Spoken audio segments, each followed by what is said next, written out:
Hey everyone, Desmond here, and today I'm going to talk to y'all about finding the one. And I already know I'm going to be getting some flack for this, but I'm going to share it anyway. So here it goes. Now, I've been seeing a lot of this message being shared across multiple social media platforms for over the last few years. And, there's different names for it. Like some of y'all may know of it as the Red Pill community. And those folks and groups, content creators, they'll have you believe that finding the one is a myth, urban legend, it's impossible, doesn't exist anymore, this is not the way it works anymore, the game has changed. And to a certain degree, is true, and I agree with them, not completely. But, and I do agree that the game has changed, which I'll get into in a little bit, but I'm here to tell you that it's almost like the scene from Pirates of the Caribbean when Jack Sparrow comes back and everyone, Captain Barbosa and his crew is like, it's impossible. It's like, no, it's highly improbable. That's the word. Still possible, very difficult to achieve, but it is still possible. So let me let y'all in on a few things. So I can recall back when I was in the dating market, a lifetime ago.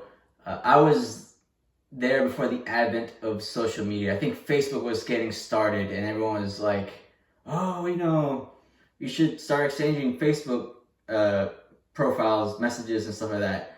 And I already knew when that happened, I started to sense there was like a change in spiritual pressure, right? It was just like, wait, what's going on here? Because again, traditional ways, again, getting a girl's number, right? That was pretty direct, pretty easy. It wasn't complicated, right?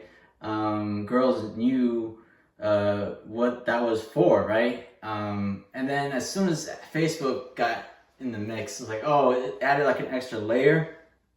And I remember, again, as I got older, that was an extra step, right? And as time went on, now is what, Instagram, Snapchat, all this other stuff, and I believe that not only does social media, make things a lot of things more complicated for guys just trying to, again, just get to know a girl and, find out if they're willing be girlfriend, right? Girlfriend material, fiance material, wife material, but also it has revealed certain truths, positives and negatives. One is, which again, this has been mentioned before, women seek validation, right? I can't tell you how many things I see on social media, especially Instagram, where like a girl any attractive girl just posts anything showing like just themselves and instant hundreds of thousands, if not million followers. And it's like, what? Compared to like us regular Joe Schmoes who are just trying to, make the world a better place and, share insight and stuff, or share their expertise, or, just share their hobbies, right? So again, so that's one thing that I've seen regarding certain truths.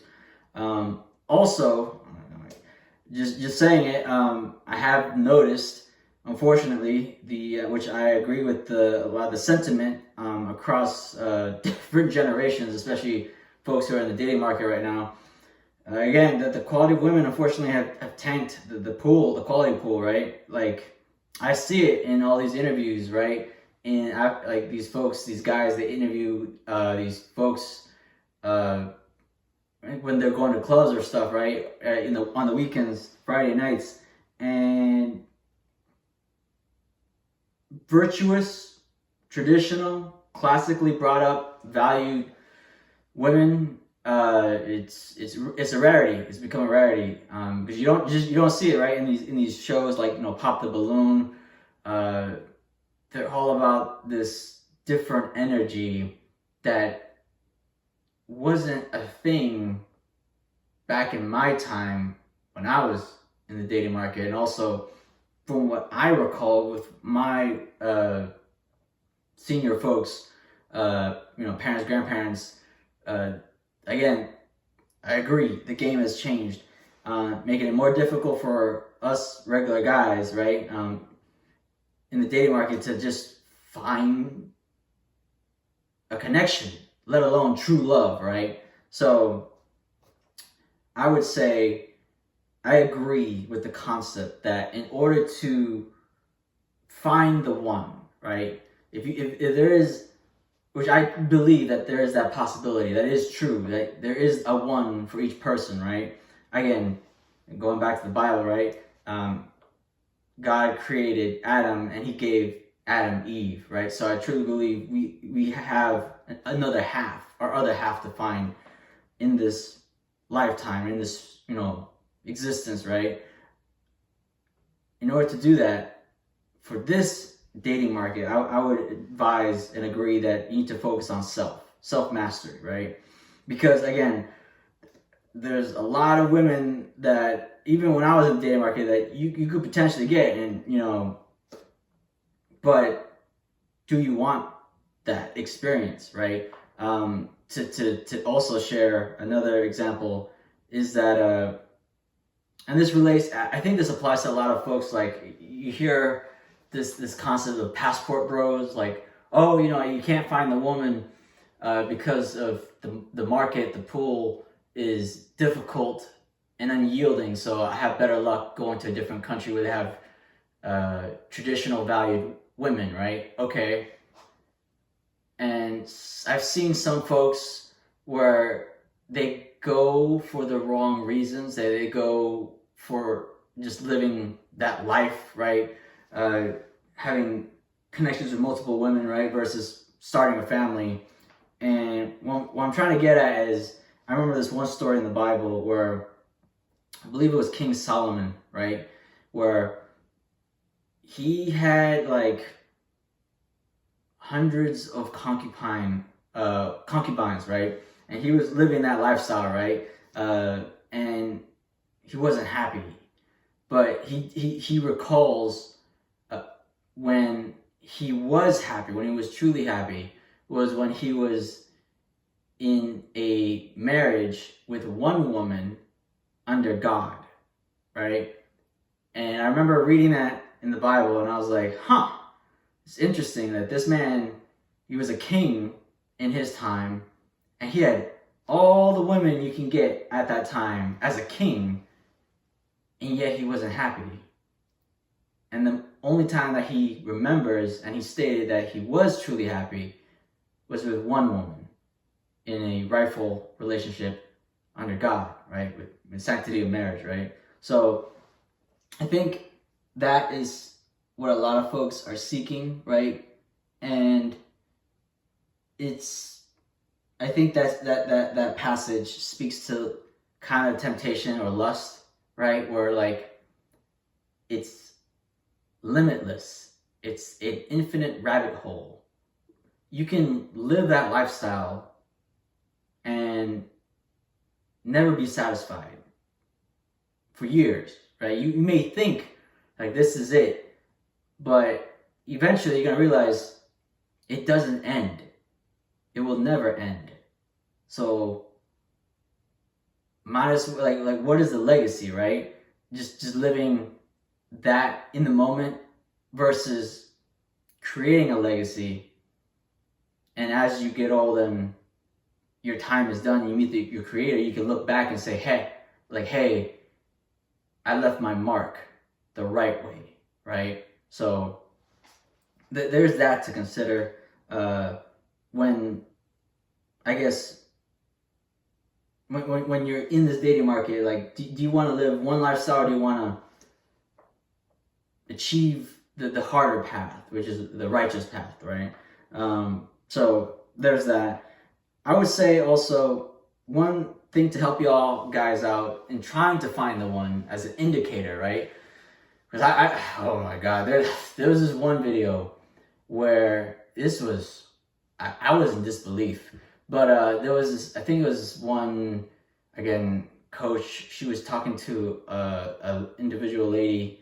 She had a baby. The lady that she was talking to, the coach saw that the lady had a baby. She was carrying a baby, and the lady said, "Hey, my husband is in the emergency room. they think that he's not gonna make it, and the words to the effect of like, oh, it's always good to have one in the chamber, right, just in case he doesn't make it. And I was just like in shock. I was like flabbergasted, like lost for words. Like, how are you his woman? How are you his wife, the mother of his child, and you are already thinking of an escape plan versus you being there by his side in his moment of weakness, upholding your vows, for better or for worse, till death do you part, right? And just, again, just being a good person, like being a good spouse, a good partner, right?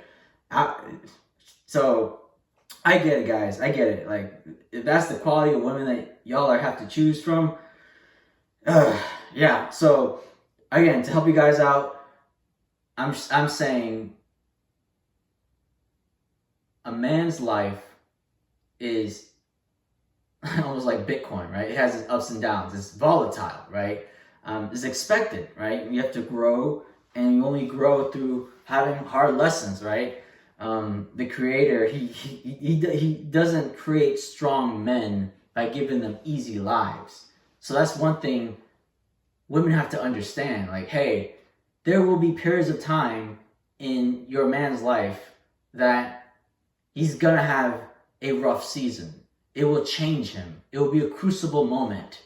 It will define him moving forward. It will give him insight to become a better man. It will be a pruning process, right? A man's life will have his ups and downs. And what I'm saying is, when you have that rock bottom moment, if you're with a girlfriend, a fiance, or a wife, they show their true colors in that period. You preferably want to do it in the dating as a girlfriend, right? Because when you're dating, and if they stick with you, if they show ride or die qualities, right? If they are truly in it for you, then that is an indicator like, hey, maybe this is, well, from what I'm seeing, that she's here for me. She's here for me when I'm sick. She's here for me when I have no money. She's here for me by my side regardless, because she loves me for who I am unconditionally, and therefore worthy of the title of wife, right? I feel like it just doesn't make sense. A lot of women, from what I see in social media, and just from what I'm seeing, the lens to the world is like, they think that they're wife material, yet they don't need to prove it. You have to prove it. Just like us as men, we need to prove that we're husband material, right? We need to prove that we're boyfriend material, right? You have to, again, as long as y'all constantly improve, right? And not sitting in your parents' basement, not doing anything to help anyone, right? Or even yourselves. Of course, no woman's gonna go after you. Of course, you're not boyfriend material, right? But if you are putting in the work, right? Definitely seeking to become a better man, or the best that you can with the resources that you have, then I don't see how, like, all these women, like these girls, right? They say, oh, I need a man who's 6 feet tall, is making 6 figures. Like, there are a lot of men out there that have backbreaking professions. They don't make 6 figures, but man, they do some things that a lot of lifters would gas out, or a lot of fighters they wouldn't have the stamina to do an 8-12 hour shift, right? And then when they come home, I mean, it would be nice to have a supportive wife, versus, from what I've seen, some of these videos just nuts. So again, I'm going off all over the place, but just to remind y'all that the qualities that you want in a woman, especially now in this dating market, is I would say the number one most critical thing, right? Is, does she have a ride or die type quality when you are at your worst, when you're at rock bottom, when you have nothing to your name, not even $1 to your name, not even a penny, right? If they're still with you, that's a green flag, right? Loyalty, truthfulness, those virtues has not changed for either the man or the woman, right? So when I see these videos of these women, it's like, oh, I need all this face value exterior stuff, and speaking nothing about character, integrity, honor, humility. just makes you wonder where the world's going. But again, I think we need to get back to formula. We need to get back to roots, foundation, right? Another thing I wanted to say is, I with the passport bros, like the concept of, oh, I gotta go to a different other country to find a traditional woman.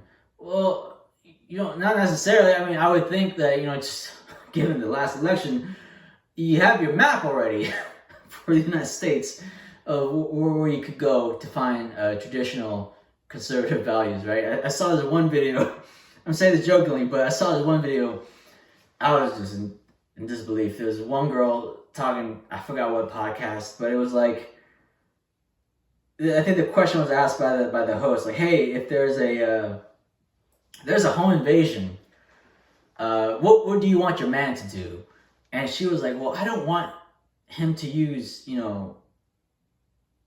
lethal means, right? I want this to be a fair fight. I don't want to hurt the intruders. And I'm like hearing this, and even the host, everyone was like, what? So that mindset, oh my God, that mindset, you don't want to put a ring on that. You don't want to, because that's just imagine if it's like the dead of night, break in, the door slams open, 7 dudes show up,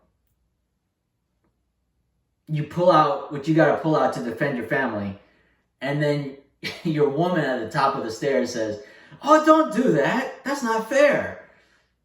What? My God. So definitely be judicious in who you choose to progress in a relationship, right? To get who is worthy of the title of girlfriend, fiance, wife, mother of your children. It's probably, and I agree with this one content creator, Bedros Keuilian. He says it best. It's probably the most important decision that you're gonna make, right? We don't get to choose our family. We do get to choose our friends. We can't choose our upbringing because we're kind of like on autopilot the formative years, but you do get to choose the woman you choose to marry. And that is a make or break decision, because if you choose wrong, you've seen it with certain relationships in the public sphere, where that makes your life easier. Oh, no, not easier. I misspoke. Makes your life harder. You want a partner where life goes up and down. You know it's gonna, these seasons of bliss and these seasons of despair will come. No one's exempt from that. It is inevitable. You need a partner for what's going to happen. So choose wisely. Don't hastily choose. I can't tell you how many guys, how many bros I had, friends, who they ignore the red flags because they're seeing the world rose-colored lenses, right? Lovey and Rose. And they're like, oh no, she'll get better, she'll change, it's just a phase. All she has, those are just her childhood friends. No, bro. And then it happens, and then I'm there, and we've all been there. Then you're there for your bro, like, hey, yeah, we told you, you didn't listen. I see you have more time to go to the gym. So, but yeah, there's that. So again, choose wisely. As I close, I just want to also say, I've also seen this show called Love is Blind, and I believe in the concept that love is blind. I believe it's a interesting experiment, especially to do in this day and age, right? And I've seen season to season, and I'm trying to think of how to say this. I believe love is blind, but I feel like if we've seen it, if all of us have seen the show, and you know what I'm talking about, you haven't, check it out.